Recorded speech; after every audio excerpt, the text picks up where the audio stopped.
On va basculer sur la deuxième partie de notre webinaire avec, par thématique, la présentation des revendications du coup de l'UGICT, avec à chaque fois la partie revendication et la petite partie point juridique.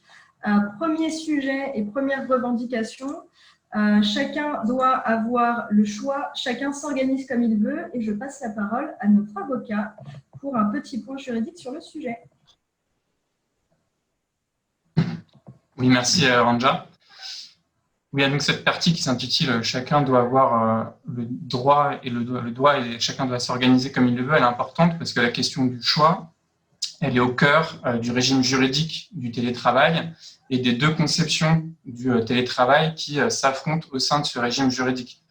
Le télétravail, ça peut être un outil de management à la disposition de l'employeur qui lui permet de mettre en œuvre un agenda qui a été décrit tout à l'heure en introduction et qui est donc un télétravail subi par le salarié, ou ça peut être un droit choisi, on peut parler de droit au télétravail et qui peut correspondre à certaines aspirations des salariés.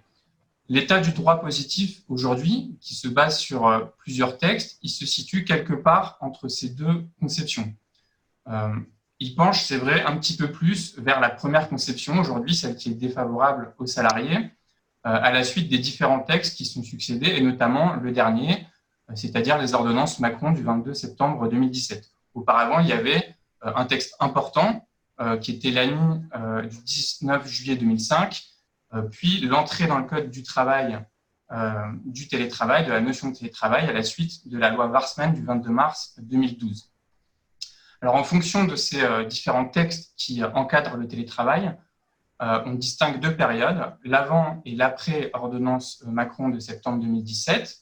Avant, l'employeur pouvait mettre en place le télétravail sans avoir à conclure d'accord collectif ou établir de charte, par un simple accord avec le salarié, mais à la condition de matérialiser cet accord par un contrat de travail ou un avenant au contrat de travail. Ce qui a changé après les ordonnances Macron de 2017, c'est qu'aujourd'hui, le télétravail, il peut être mis en place par un accord collectif, négocié, à n'importe quel niveau, que ce soit au niveau de la branche, de l'entreprise, de l'établissement, du groupe.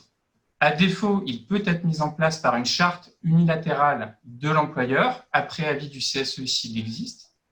Je précise bien que le texte dit « à défaut ». C'est important de le préciser parce qu'en droit du travail, lorsque on parle de mesures unilatérales de l'employeur à défaut de négociation, ça implique qu'il y a une priorité qui est donnée à la négociation. C'est simplement en cas d'échec de la négociation que l'employeur peut mettre en place la charte unilatérale. C'est important de le préciser. Et donc, dans les entreprises, il est important de mettre ça sous les yeux de l'employeur et de rappeler l'obligation préalable de négocier.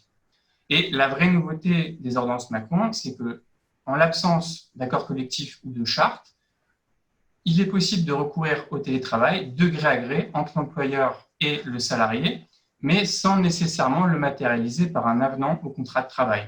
Le texte dit par tout moyen, c'est-à-dire par un courriel, y compris de façon orale. Donc, on voit qu'on a des modalités de mise en place du télétravail qui sont extrêmement souples.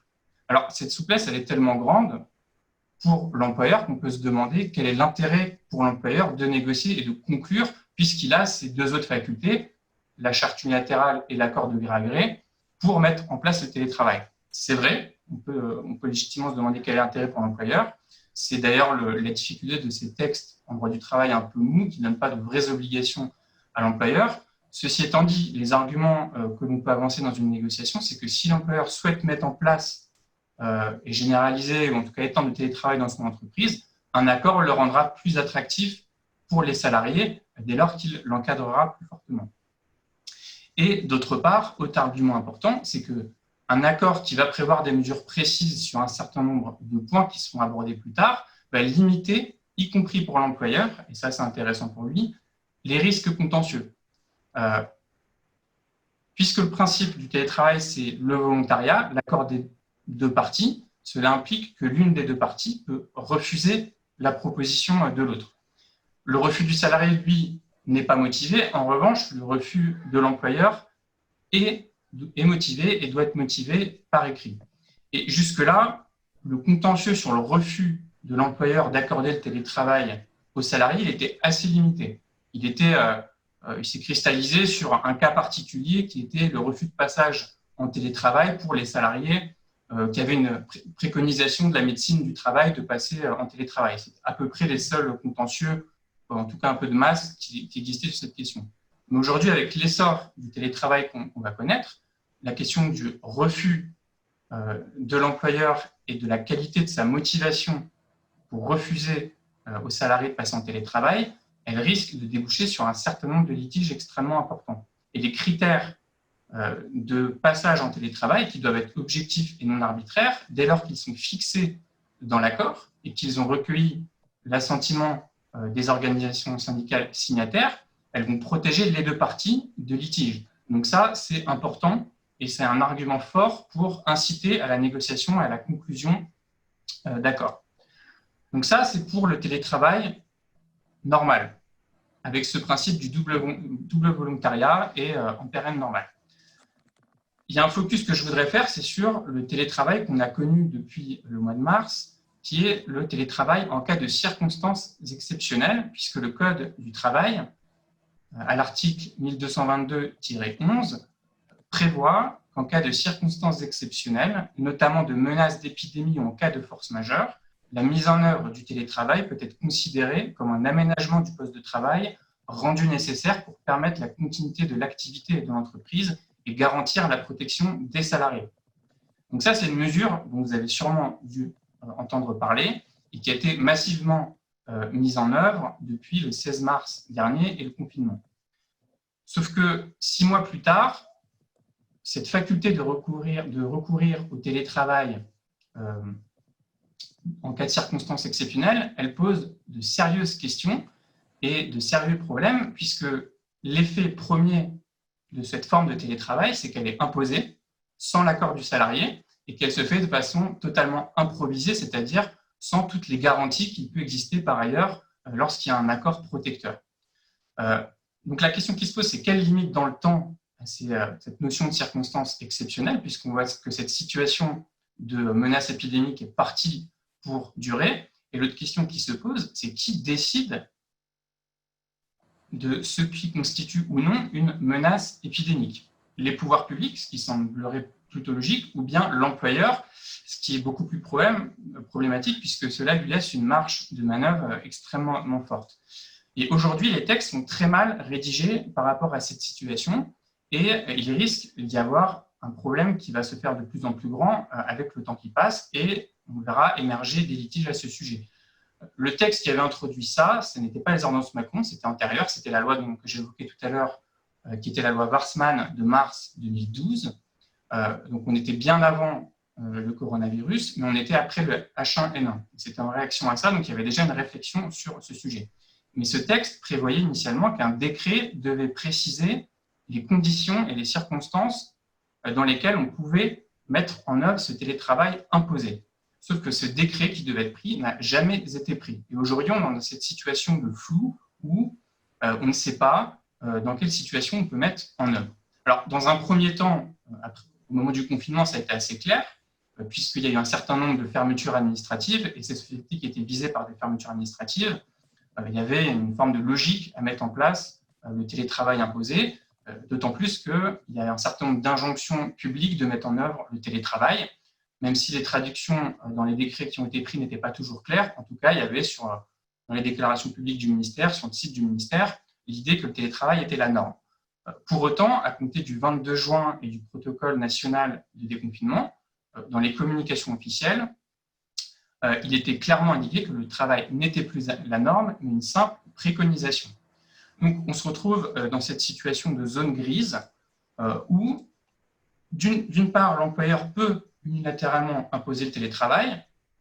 Le salarié, lui, ne peut pas y prétendre, car le ministère du Travail précise bien dans ses questions-réponses que, paradoxalement, l'employeur n'est pas obligé de donner suite à la demande de télétravail, y compris en période de circonstances exceptionnelles. Donc, on a cette situation paradoxale qui va devoir être clarifiée rapidement. L'ouverture d'une négociation interprofessionnelle, à mon sens, est le cas de le faire. Et les pouvoirs publics seraient bien inspirés de clarifier cette situation, puisqu'on voit que ça ne peut pas perdurer dans cette forme de télétravail un peu sauvage. Voilà. Merci pour ce point juridique. Naïla, tu veux enchaîner sur la partie plus revendicative? Oui, merci Anja. C'est vrai que Maître Paul, il a présenté beaucoup de points, notamment sur la question du volontariat, qui est un point essentiel qu'il faut qu'il soit mentionné, on pense, dans un accord collectif. Mais je vais essayer de faire vite parce que apparemment Anja m'a dit que le temps est très court pour cette partie. Donc, ce qui est important pour nous, on pense, pour gagner dans les négociations, c'est plusieurs points. Le premier, c'est les critères d'éligibilité au télétravail. Ces critères doivent être clairement définis dans un accord et donc doivent être négociés. Il ne faut pas laisser cela à l'appréciation du management ou du client, des fois, pour les consultants notamment. Ce client qui change régulièrement et du coup, le salarié, il dépend de la décision du client. Donc, c'est de la responsabilité de l'employeur de mettre en place le télétravail et donc de gérer lui-même cette problématique avec le client. Sur l'organisation de télétravail, il faudrait qu'on distingue le télétravail régulier, le télétravail occasionnel et le télétravail exceptionnel tel qu'il a été présenté tout à l'heure. Pour le télétravail régulier, pour donner donc plus de souplesse aux salariés, on peut proposer que le télétravail régulier s'exerce selon deux modalités, la définition de jours fixes ou l'utilisation d'un forfait de jours flexible. Et cela doit être mentionné dans un avenant au contrat de travail du salarié. La mise en place du télétravail régulier doit se faire progressivement pour permettre au collectif de travail de fonctionner convenablement. Ensuite, nous avons la question de la réversibilité qui est aussi très importante. Le salarié comme l'employeur, ils peuvent mettre fin au télétravail avec un délai de prévenance. Et l'employeur, dans cette situation, il doit motiver par écrit les raisons, par exemple, un dysfonctionnement dans l'organisation du travail. Mais il faut aussi qu'il respecte un délai de prévenance aux salariés. Il y a tout à l'heure dans la présentation, on va présenter à la fin une commission de suivi et en fait, les points, notamment quand il y a des changements par rapport à l'organisation du télétravail, tous ces points-là, ils doivent être remontés à cette commission, mais on en parlera plus tard aujourd'hui. Ensuite, on a les modalités du télétravail retenues.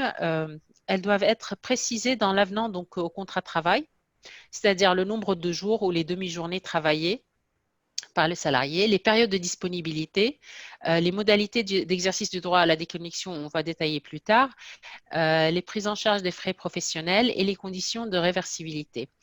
Et ces dispositions sont valables pour une durée indéterminée. Ça, c'est pour le télétravail régulier. Ensuite, on a le télétravail occasionnel. C'est pour des besoins ponctuels qui nécessitent un éloignement physique du collectif de travail. On peut mettre en place occasionnellement, donc à la demande des salariés, avec un délai de prévenance qu'il faut définir dans l'accord. Le télétravail donc occasionnel. Un forfait annuel de jours de télétravail peut être défini aussi. Et l'idéal, c'est d'en faire un droit avec un simple délai de prévenance et possibilité pour le manager de s'opposer en cas de nécessité de service sans exiger que les salariés aient à justifier quoi que ce soit. Attention toutefois que le télétravail ne pourra pas se substituer à un arrêt maladie ou une absence pour garde d'enfants.